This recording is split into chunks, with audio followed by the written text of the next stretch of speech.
अगर आपको सारे राज को साइंटिफिक रीति से या चक्र की रीति से जानना है तो हमारी चैनल पर सब कुछ मिलेगा।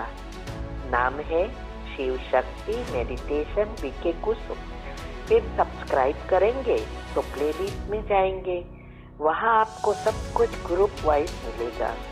साथ साथ लाइक शेयर और कमेंट भी कीजिए, इससे आपका दुआ का खाता बढ़ेगा और आप जल्दी जल्दी आगे बढ़ सकेंगे। लेकिन दुआ तब मिलती है जब हमारी कमेंट से दूसरों को फायदा होता है, तब दुआ निकलती है। तो घर बैठे पुण्य कमाने का साधन है दुआ। ओम शांति। ओम शांति। आपका प्रश्न है, मुझे अपनी योग की पहली अवस्था अब पक्की जरूर करनी ही है, चाहे कुछ भी हो जाए। तो उसके लिए हेल्प चाहिए कि कैसे क्वेश्चन मुरली से निकालने हैं, उसका एक एग्जाम्पल दीजिए। जैसे कि आज मुरली में आया कि आप कौन से क्वेश्चन निकालेंगे, तो आगे के लिए थोड़ा आइडिया हो जाएगा और कैसे मंथन करें। उत्तर है, देखो, मुरली में रोज अनेक प्रकार के राज आते हैं, लेकिन उसके लिए दो चीज करनी होगी। पहले इस ज्ञान का सिर्फ चिंतन करना होगा। आज बाबा ने क्या कहा, आज ये कहा, ऐसा करके पहले पॉजिटिविटी बनानी है। फिर उस प्रश्न निकालने के लिए आपको बार बार मुरली पढ़ना पड़ेगा शुरुआत में, और उसके ऊपर फिर चिंतन करना है। जैसे आज बाबा ने कहा, जब आपने ये प्रश्न पूछा था उस दिन कि भाई अम्बा का यहाँ कार्य है, वो यहाँ है, ब्रह्मा विष्णु शंकर सुख संवतन वासी है? ऐसी बहुत सारी। फिर ऐसा भी कहा था कि तुम मात पिता हम बालक तेरे, ये भक्ति में गाते थे।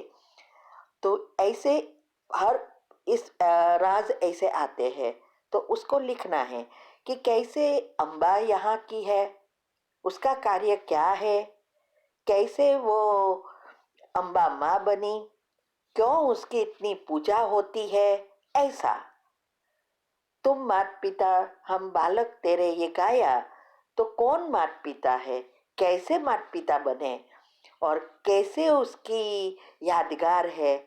तो ये हर चीज में हमें ऐसा प्रश्न खुद को पूछना है और प्रश्न निकालने हैं।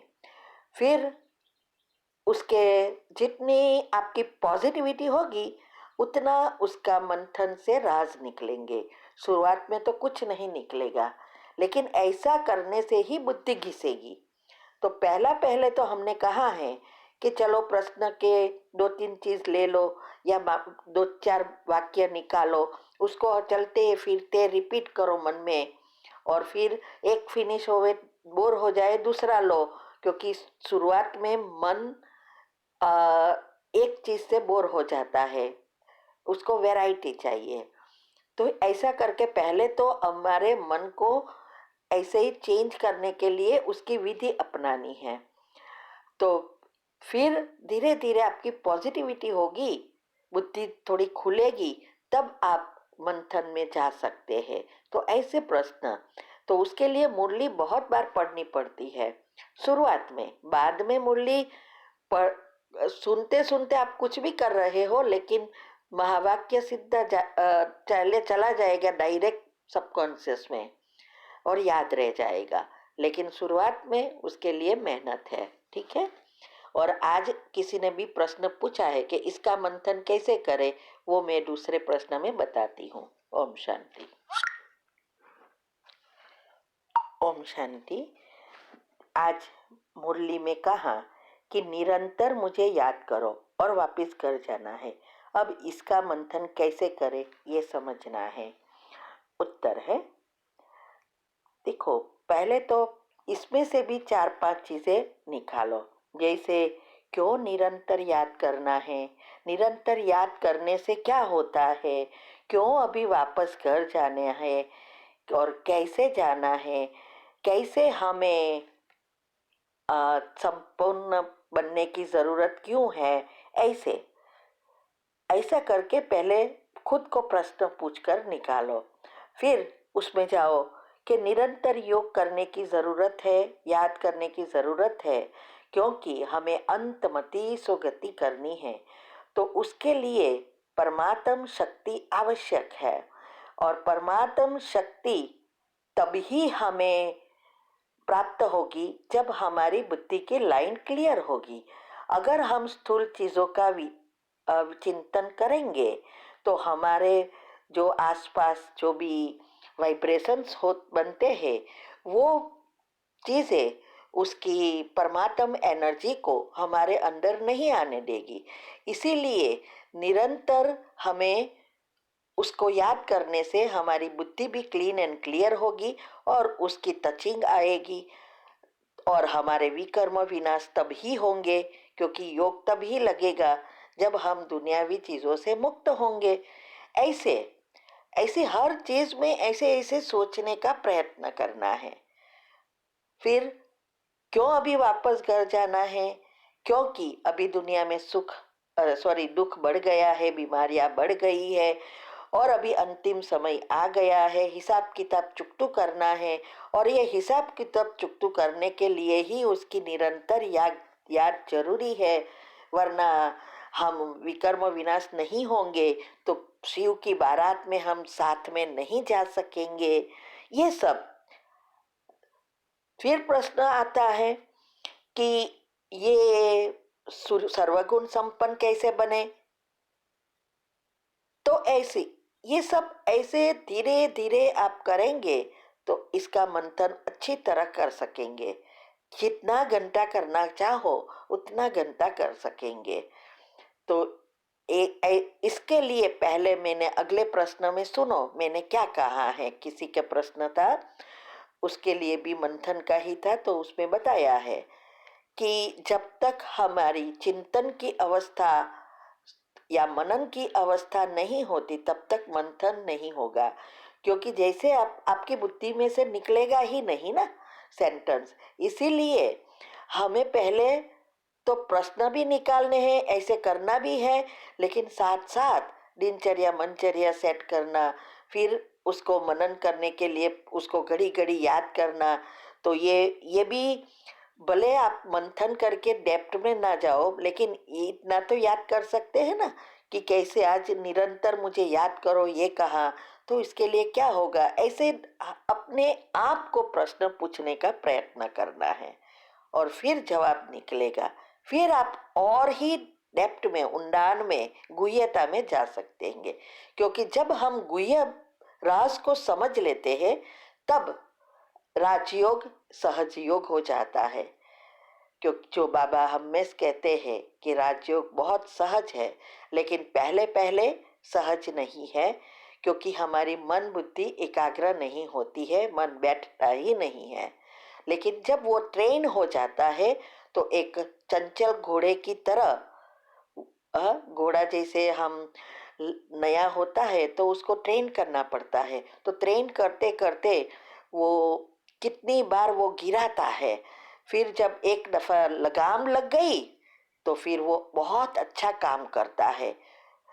ऐसे ही हमें भी मन को बुद्धि की लगाम से जीतना है, और उसको एक दफा लगाम लग जाती है फिर मन आप जो कहेंगे वही करेंगे। और इसके लिए जितना आप इस बातों को, जो हमने यूट्यूब पर सब कुछ रखा है, सारे राज रखे हैं, उसको सुनना, उसको समझना, बुद्धि में धारण करना, ये सब करेंगे तो बहुत इजी हो जाएगा। तो इसके लिए हमारा पता है वांचन और मीन्स के पढ़ना और सुनना बहुत है, सारा दिन ये चलता है। हम दुनियावी चीजों से कंप्लीटली मुक्त है, ऐसी अवस्था पहले बनानी पड़ेगी। और ये दिनचर्या मनचर्या जितनी सेट होगी इतना हमारी बायोलॉजिकल क्लॉक सेट होगा, तब सारी सिस्टम सेट होना शुरू हो जाएगी। Om Shanti. When you were tapping here, hypothalamus gland की अभी बात हुई थी हमारी, जो क्वीन ऑफ योर बॉडी है, जो क्वीन ऑफ योर बॉडी है।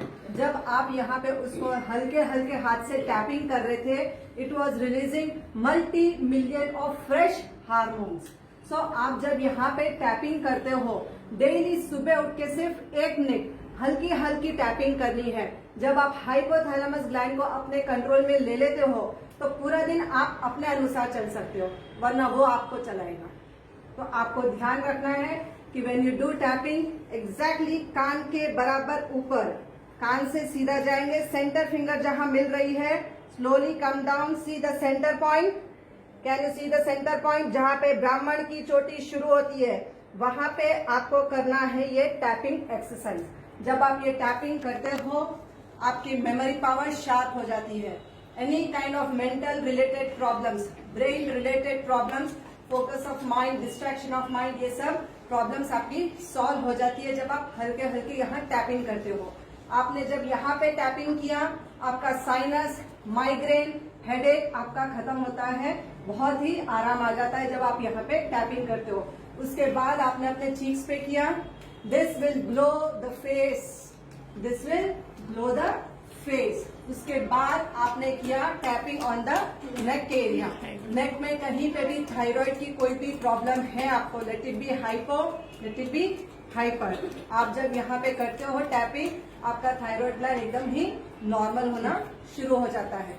उसके बाद आपने शोल्डर पे एंड अपने थाइस पे टैपिंग किया, 1 2 1 2। सर्वाइकल से रिलेटेड जितने भी प्रॉब्लम्स थी आपकी, आप जब यहाँ टैपिंग करते हो आपकी सर्वाइकल प्रॉब्लम खत्म हो जाती है। And when you are tapping here, जब आप थाइस पे मारते हो तो आपके थाइस में जो सर्कुलेशन की कमी थी, when there was some kind of small small clots होते हैं, ब्लड क्लॉट्स होते हैं जो हमको नहीं मालूम होते हैं। वेरिकोस वेन्स में जो भी पेशेंट को है, दे नो वेरी वेल कि यहाँ पे सांप की तरह चलते हैं सारे वेन्स, दिखते हैं उनको। तो when you are tapping here, तो सर्कुलेशन स्टार्ट हो जाता है और बॉडी का pain, joint pain, knee pain, जब आप यहाँ पे टैपिंग करते हैं, आपका knee pain, joint pain, sciatic pain खत्म हो जाता है। तो you have to do in a proper way tapping. 1 2 1 2 1